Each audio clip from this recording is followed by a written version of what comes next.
Je vous ai posté un TikTok en vous demandant si vous aviez des questions à mon sujet sur ma personne en tant qu'individu et pas en tant que maman ou en tant que copine d'Arthur.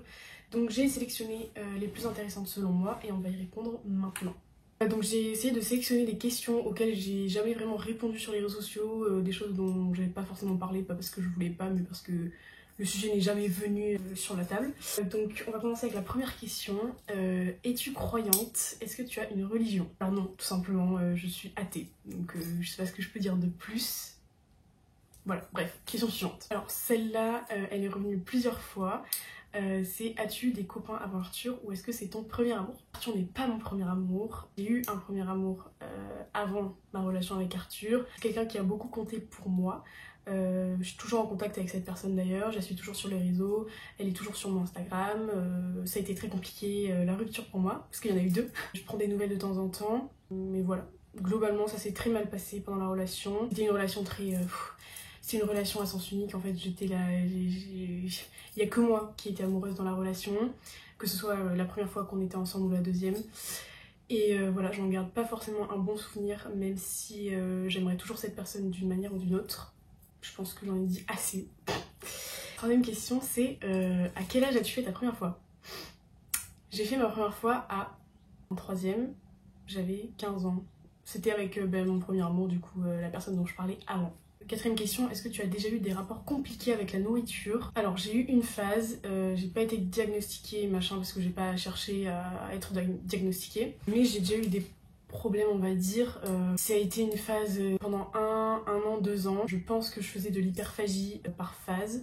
Je mangeais clairement mes émotions quoi et c'était très culpabilisant parce que j'ai une famille qui a une relation avec le poids, le corps, le fait d'être enrobée très spécial. Bref, je l'ai très mal vécu parce que c'était après le décès de mon père. Donc voilà, j'étais très mal en cours, je détestais les cours et dès que je rentrais, je goûtais et je faisais n'importe quoi. Enfin, je mangeais tout ce qui passait, tout ce que je pouvais manger pour essayer de calmer mon stress, mon épuisement, je sais pas. Mais voilà, en tout cas, j'en suis sortie rapidement dès que je suis arrivée au lycée, ça allait mieux. Et maintenant, j'ai un rapport à mon corps qui est très sain. Et j'ai plus de problème avec ça, donc tant mieux. J'ai trouvé cette question intéressante, mais un peu mal tournée. Alors, la question c'est, as-tu développé des traumas suite au décès de ton père qui font que tu t'occuperas de ta fille d'une manière différente que s'il n'était pas parti? Évidemment, quand on perd un parent, quand on perd un parent, on développe forcément des traumatismes, que ce soit une peur de l'abandon, trahison. Maintenant, est-ce que ça va jouer sur l'éducation que je donnerai à ma fille? Je ne pense pas, parce que mon père a été un très bon père les 10 premières années de ma vie, avant la séparation avec ma mère en fait. Il m'a montré un très bon exemple, il était très câlin, il était très investi avec nous, etc. Donc je ne pense pas que ça va influencer l'éducation que je donnerai à ma fille, dans le sens où il n'y a pas quelque chose qu'il a fait ou du fait qu'il soit parti, je vais pas me dire ah mon père est parti donc il faut absolument que je comble ma fille à 100% pour me rattraper dans la vie ou pour me venger de quelque chose. Je vois pas du tout les choses comme ça et si la question était tournée comme ça, je répondrais que non, tout simplement. Ensuite, au sujet de mon orientation sexuelle, la question c'est, tu peux nous parler de ton orientation sexuelle, de ton coming out et comment tu as su que tu n'étais pas hétéro? Alors, ça remonte à je ne sais pas quand, mais je sais que c'est en troisième, quatrième que ça a commencé à émaner chez moi, que j'ai commencé à en parler, à le conscientiser en tout cas, parce qu'on parlait avec des potes et bon, c'était à l'époque du collège, on faisait des questions, des trucs machin, et les questions c'était est-ce que tu pourrais avoir des rapports sexuels avec une fille machin. Et moi je commençais à me poser des questions, et en fait je me suis rendu compte très rapidement que oui je pouvais avoir des relations sexuelles avec des filles, enfin c'était pas une idée qui me dérangeait et c'était une idée qui me plaisait. Donc je me suis dit bah ok, peut-être je suis attirée par les filles, mais en tout cas je pourrais jamais sortir avec une fille quoi, enfin voilà. C'est resté comme ça pendant un moment. Et après, alors ce qui m'a fait avoir vraiment le déclic de ok je ne suis pas hétéro, c'est vraiment le fait qu'un jour j'étais au Emmaüs et je croise une personne qui est maintenant une copine à moi. Je vois une personne très bien habillée, très mignonne, que voilà. Bref, qu'est-ce que je fais? J'envoie un message, s'il vous plaît me jugez pas, j'envoie un message au compte crush de ma ville en disant oui j'ai croisé nanana une personne à Emmaüs très bien habillée, blablabla, est-ce que je pourrais avoir son Insta? Bref, je finis par avoir son Insta Et il s'avère que c'était une fille. Je pensais que c'était un garçon. Donc, c'est à ce moment-là que j'ai eu le déclic où je me suis dit, en fait, je peux crusher sur n'importe qui. Peu importe si ça avait été une fille ou un garçon, en fait, j'étais attirée par la personne. Et si ça se passait bien, je vois pas pourquoi je ne serais pas sortie avec cette personne. Donc après ça, j'ai eu plusieurs relations avec des filles, que ce soit flirt, relations sexuelles, machin machin. Et à l'heure d'aujourd'hui, on me demande toujours pourquoi j'ai le drapeau LGBT dans ma bio, si c'est parce que je soutiens la cause, si c'est parce que je suis LGBT. Oui, mais tu sors avec un mec, t'as un enfant, tu peux pas être LGBT. Et ben si. Question suivante, est-ce que tu as des complexes, des parties de toi que tu aimes moins, et au contraire des parties que tu adores? Alors, petite anecdote, quand j'étais au collège, je complexais énormément sur mon corps parce que j'étais plate. Le mot de l'époque, j'étais plate, sans forme. J'étais la porte du groupe. Et donc je complexais énormément parce que c'était l'âge où les garçons regardaient que ça parlait de forme toute la journée. C'était très insupportable pour moi parce que j'ai une maman qui est comme ça. C'est ma morphologie naturelle en fait. Non, j'ai pas mis beaucoup de temps, mais j'ai mis un certain temps à me dire que en fait on s'en fout de la vie des mecs. Et c'est en grandissant en fait, en arrivant au lycée machin, j'étais plus en contact avec cette personne, avec ce groupe un peu de débiles du collège on va dire. Et je me suis dit en fait, voilà quoi, on s'en fout. Et ce qui me permettait aussi de relativiser, c'est que j'étais pas la personne avec le plus de forme, mais j'étais la personne avec du cerveau, en restant humble. Donc ça rattrapait un petit peu la chose parce que quand on parlait de moi, vous savez on fait tout le temps des conversations, des trucs en mode lui c'est lui, elle c'est elle fait ci, elle fait ça. Moi j'étais la personne, j'étais la maman du groupe déjà, la maman du groupe et la personne pas intelligente parce qu'il y a plusieurs formes d'intelligence, surtout que j'étais pas forcément intelligente en cours, pas du tout même, mais j'étais la personne intelligente de la vie on va dire, enfin intelligente émotionnellement moi je dirais même. Mais à l'époque, on posait pas ce mot dessus quoi. J'ai appris à me développer là-dedans parce que j'ai vu que c'était ça en fait qui me correspondait. Et moi, je trouvais que c'était un plus grand compliment quand on me disait que j'avais cette particularité-là, que j'étais intéressante. Voilà, on me disait ça. Même si à côté je complexais de mon corps, je me disais en fait c'est tellement incomparable, on s'en fout en fait de mon corps à côté du compliment que c'est d'être intéressante aux yeux des gens, parce que à l'époque j'étais toujours passionnée, comme maintenant quoi, j'étais passionnée de spiritualité, de machin, que des trucs bizarres. On m'appelait souvent la chamane, la sorcière. Dans ma ville j'ai été la sorcière pendant un moment. On m'envoyait des messages pour avoir les significations des rêves. Genre les gens se réveillaient le matin, ils m'envoyaient un message en mode oui Clara j'ai rêvé de ceci, cela, tu veux me dire ce que ça veut dire? J'étais en mode ok. Et en fait, ça me plaisait d'avoir cette réputation-là. C'était vraiment quelque chose qui me plaisait. J'adorais avoir ce rôle. Anecdote que je peux vous dire aussi, c'est que j'ai le thème astral de quasiment toute ma vie. Parce que la copine d'un tel m'envoie le thème astral de ce mec pour avoir des infos, de machin, des compatibilités, blablabla. Cet ami m'envoie le thème astral de cet ami pour savoir... Donc bref, ce qui résulte à ce que j'ai énormément de thème astral. J'ai une base de données qui est énorme. Je pense qu'il y a des gens qui sont même pas au courant que j'ai leur thème astral. Si un jour on vous a demandé à quelle heure vous êtes né et où, c'est probablement moi qui est au final votre thème astral et qui l'est analysé. À l'époque mon compte astro c'était Astrofilters et je faisais pas de l'astrologie en mode oui les signes ils se lèvent à cette heure-ci, ils se couchent à cette heure-là. Non, je faisais la vraie astrologie qui me demandait énormément de temps. D'ailleurs je me suis fait un petit peu douiller pendant un bon moment parce que je faisais des analyses de thèmes qui duraient mais des heures et des heures. J'ai passé un temps fou. Et je n'étais pas rémunérée, je faisais ça gratuitement. Bon, je regrette absolument pas parce que c'était ma passion à l'époque. Je fais toujours de l'astrologie, je m'aide toujours de cette pratique dans ma vie actuelle. Mais c'est pas quelque chose que je fais au quotidien tout le temps comme avant. Et ça me dérangeait pas de le faire, mais à un moment j'hésitais quand même à me faire rémunérer, mais je me sentais tellement pas légitime parce que je me disais, j'ai pas de formation, j'ai tout appris de moi-même. Et la personne en face peut très bien me dire ah mais non mais en fait ça me correspond pas machin, tu dis de la merde, blablabla. Bref, tout ça pour en revenir, si j'avais des complexes. On s'est un petit peu égaré. Un complexe que j'ai eu pendant longtemps, là ça va j'ai reperdu du poids, c'est cette partie de mon corps, c'est que je n'ai pas de jawline, genre j'ai là de la peau, c'est génétique quoi, mais ça aussi sont comme ça, mais j'ai longtemps envié les personnes qui ont une belle mâchoire sans peau, parce que moi ça me fait un double menton très rapidement et je complexe énormément dessus.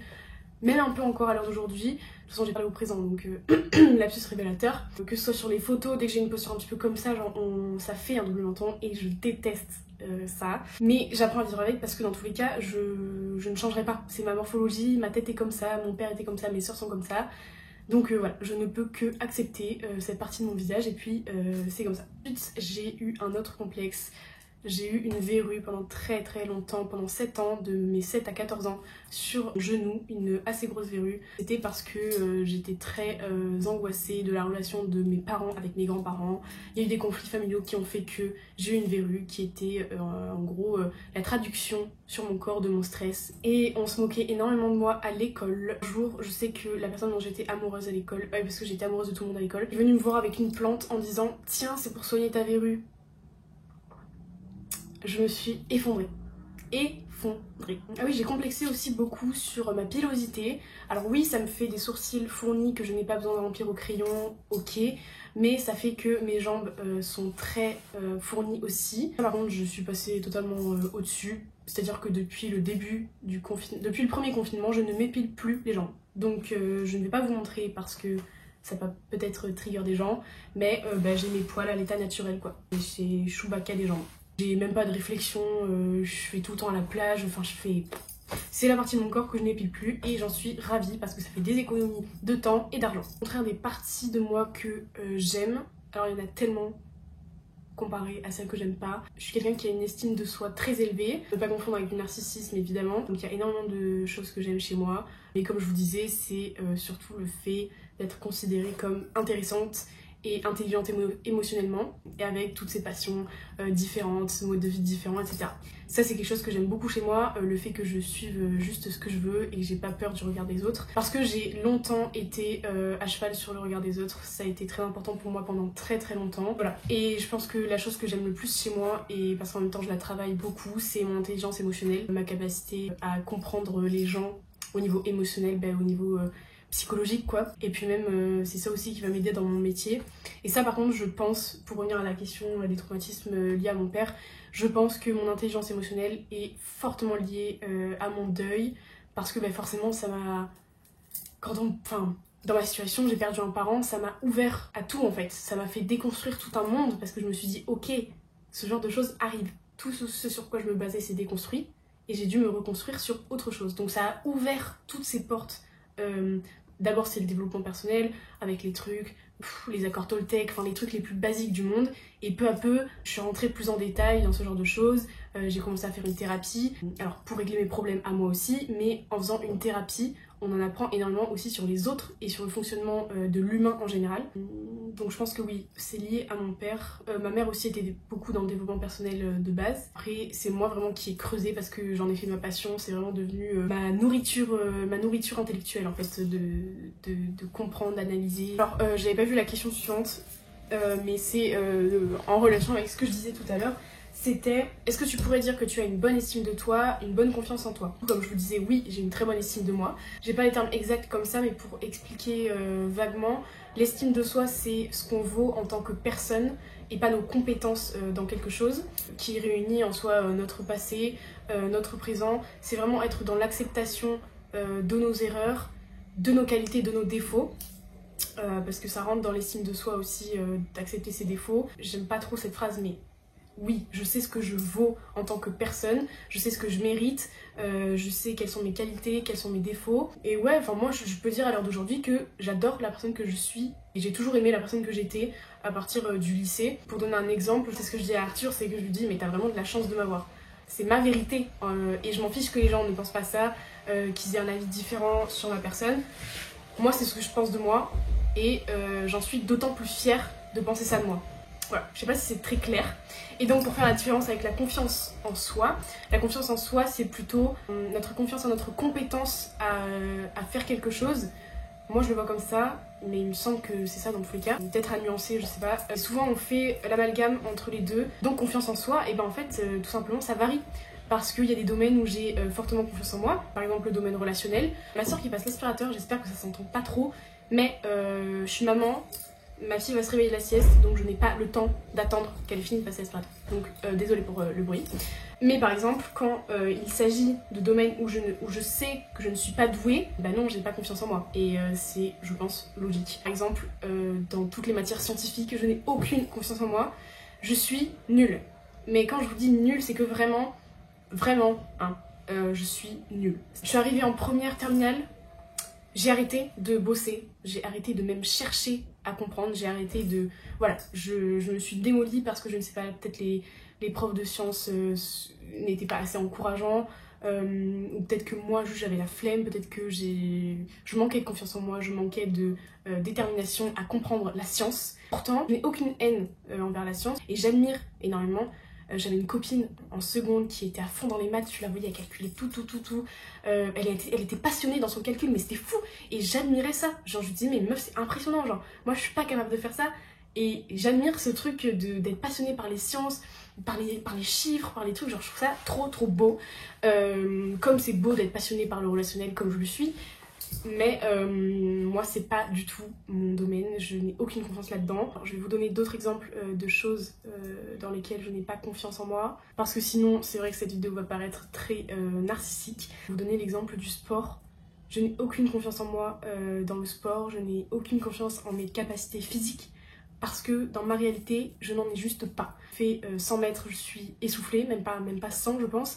J'ai toujours été nulle en sport à l'école. Limite ça me faisait complexer parce que les autres elles arrivaient, moi j'arrivais pas, ça me saoulait. J'ai déjà fait des dispenses en disant que j'étais tellement mal, que machin, pour être dispensée du sport. Tellement ça me faisait flipper, vraiment j'allais en cours de sport, j'angoissais tellement c'était ma hantise. Et tout simplement j'ai pas confiance en moi dans les domaines que je ne connais pas.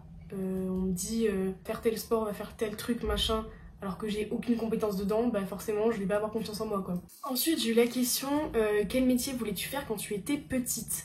J'ai trouvé cette question très intéressante parce que tout simplement c'est très révélateur de la personne qu'on peut potentiellement devenir plus tard. Donc évidemment je suis passée par la case enfance, vouloir faire veto, maîtresse, voilà comme tout le monde je pense. À un moment j'ai voulu faire chanteuse, parce que c'est un de mes hobbies. Bon, j'ai vite compris que c'était pas envisageable, parce que déjà flemme, et c'est pas vraiment ce que je voulais faire, parce que à côté aussi, j'ai très vite eu envie d'être psychologue. Alors je mettais ce mot dessus parce que y a que ce mot que je connaissais dans ce milieu-là, même si je veux pas faire psychologue littéralement. Je voulais travailler en fait pour aider les gens. C'était mon truc, c'était aider les gens. Et ça par contre c'était avant le décès de mon père.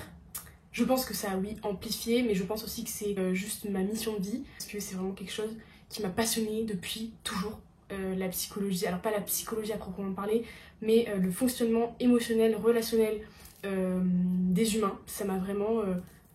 je sais pas, je me suis pris de passion pour ça quand j'étais petite, j'étais amoureuse de l'amour, je le suis toujours, mais j'étais passionnée par ce truc de la relation amoureuse. D'abord c'était la relation amoureuse, et puis après ça s'est élargi aux relations parents-enfants, que je trouve aussi très intéressantes, avec tout ce qui est transgénérationnel, en gros les traumas, l'énergétique, la génétique, qui se transmet de parents à enfants, qui se cache forcément dans l'inconscient et aussi dans les gènes. Et ça c'est vraiment quelque chose qui me passionne tout le temps. Je consomme énormément de contenu dessus, j'analyse tout ce qu'il y a autour de moi, c'est vraiment comme je disais ma nourriture intellectuelle. Voilà, c'est ma passion dans la vie, c'est ce qui me fait le plus vibrer. Ensuite on m'a demandé depuis quand je m'intéresse à l'astrologie, parce que c'est vrai que ça a pris une grande partie de ma vie, encore maintenant, même si beaucoup moins, mais avant c'était vraiment tous les jours. D'ailleurs j'en profite pour dire que j'aimerais bien mêler aussi l'astrologie, qui est un outil vraiment hyper intéressant dans mes pratiques ensuite en thérapie. Du coup, je m'intéresse à l'astrologie, peut-être depuis le décès de mon père. Ça c'est pas impossible parce que je suis déjà allée voir une personne qui parle avec les âmes machin, et qui m'a confirmé quand même que c'était quelque chose que mon père m'avait offert, m'avait transmis, même s'il n'était pas intéressé par ça, qui m'avait transmis par son décès, d'un point de vue énergétique, d'un point de vue, je sais pas comment expliquer, mais transmis au niveau de l'âme quoi, comme un cadeau pour s'ouvrir à quelque chose, je sais pas comment expliquer, mais c'est vraiment sa mort qui m'a permis de m'ouvrir aux choses, comme je vous disais tout à l'heure, de déconstruire tout ce que j'avais construit, parce que ça m'a permis aussi de comprendre certaines choses. Je vais peut-être fermer parce qu'on entend les filles à la piscine. D'ailleurs j'ai écouté un podcast là-dessus il y a pas longtemps, c'est que souvent quand on tombe dans l'astrologie, dans cette passion pour l'astrologie, c'est qu'à un moment on a besoin de comprendre quelque chose dans notre vie. Et ça m'a vraiment aidée à comprendre les gens qui m'entouraient, à me comprendre moi, à comprendre les dynamiques relationnelles aussi. Même si maintenant j'en ai plus trop besoin parce que je pense que je fais plutôt ça à l'intuition et avec l'expérience quoi. Mais dès que j'ai un petit doute, un petit besoin, je sors les thèmes astrales directement quoi. Ensuite, un thème un petit peu plus léger. Quelle a été ta plus grosse bêtise quand tu étais petite? Alors celle-là, je l'ai en tête directement. Quand j'étais en maternelle, ma mère discutait beaucoup avec la mère d'un ami à moi. Quand on sortait de la maternelle, c'était en grande section, elle discutait toujours 20 ans avant de monter dans la voiture. Et du coup, on était sur le parking avec Noah et clairement on s'ennuyait quoi. Je pense que vous voyez la mouche depuis tout à l'heure qui bouge, ça m'énerve.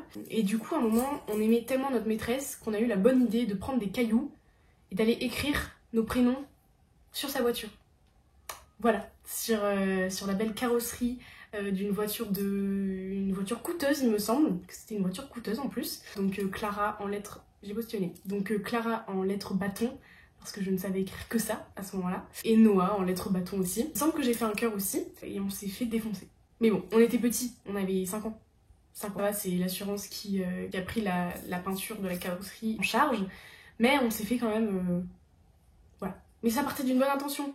Franchement, c'était très gentil. Moi, j'adorais cette maîtresse. Ensuite, dernière question, parce que je pense que la vidéo est quand même longue. Alors, c'est une question qui peut paraître un petit peu légère, mais je trouve que c'est hyper intéressant et j'aurais trop aimé savoir quel contenu regarde une personne parce que ça en dit tellement long sur la personne. Bref, j'ai même pas dit la question. La question, c'est quel contenu consommes-tu sur les réseaux sociaux? J'adore cette question parce que c'est très paradoxal.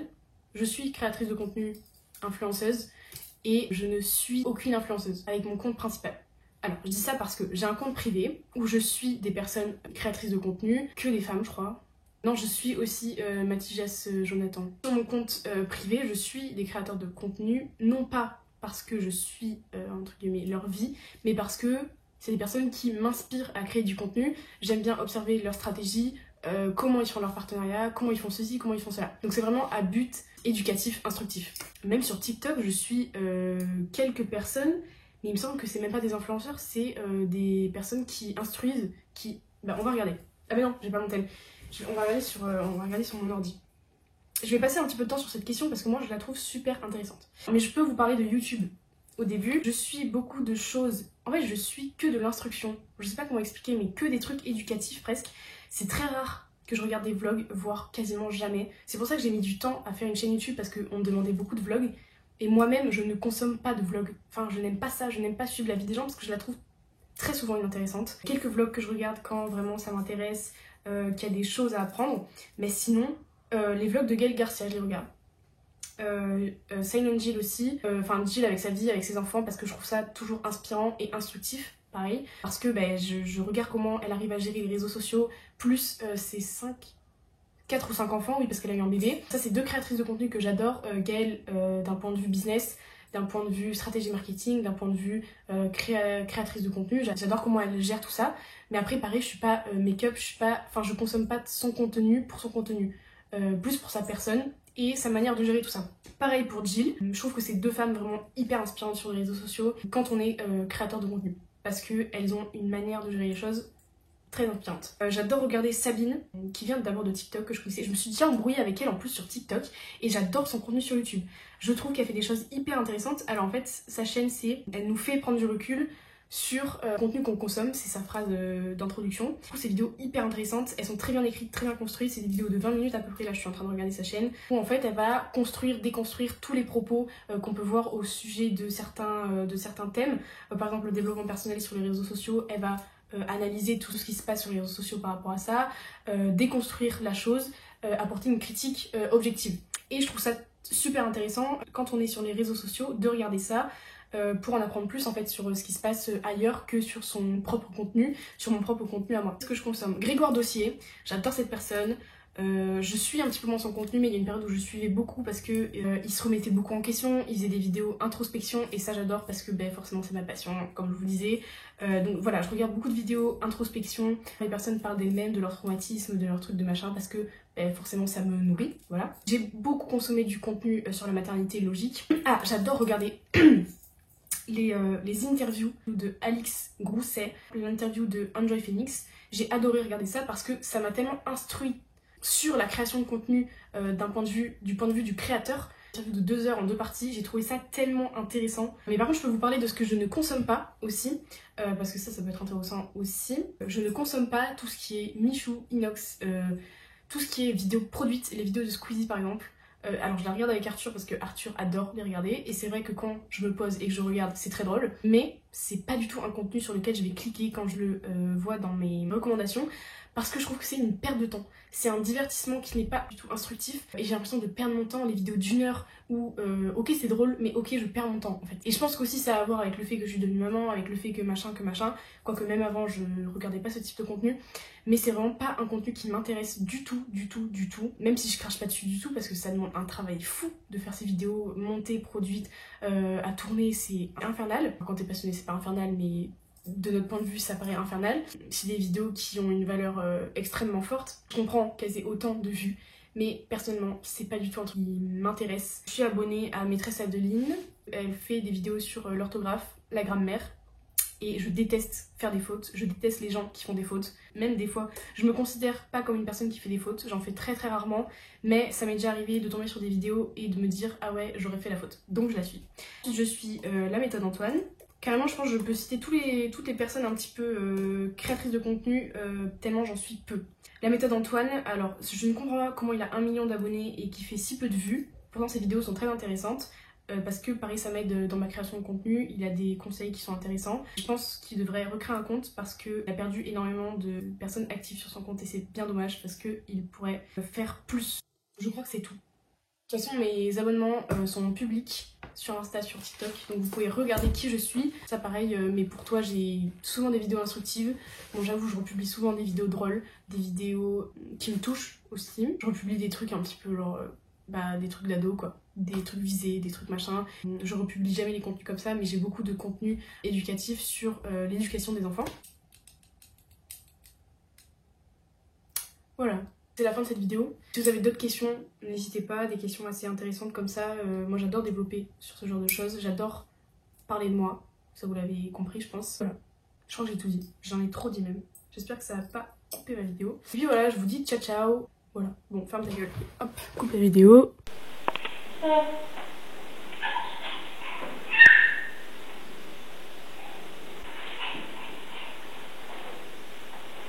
On fait doucement parce que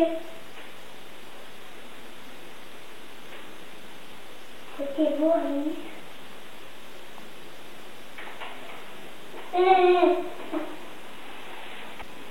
Pourquoi c'est... Elle est contente.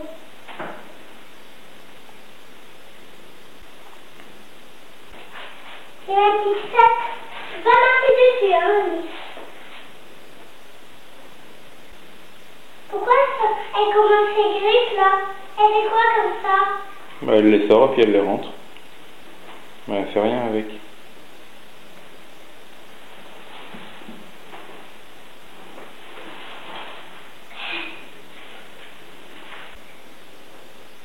Oh, elle a passé encore mes jambes.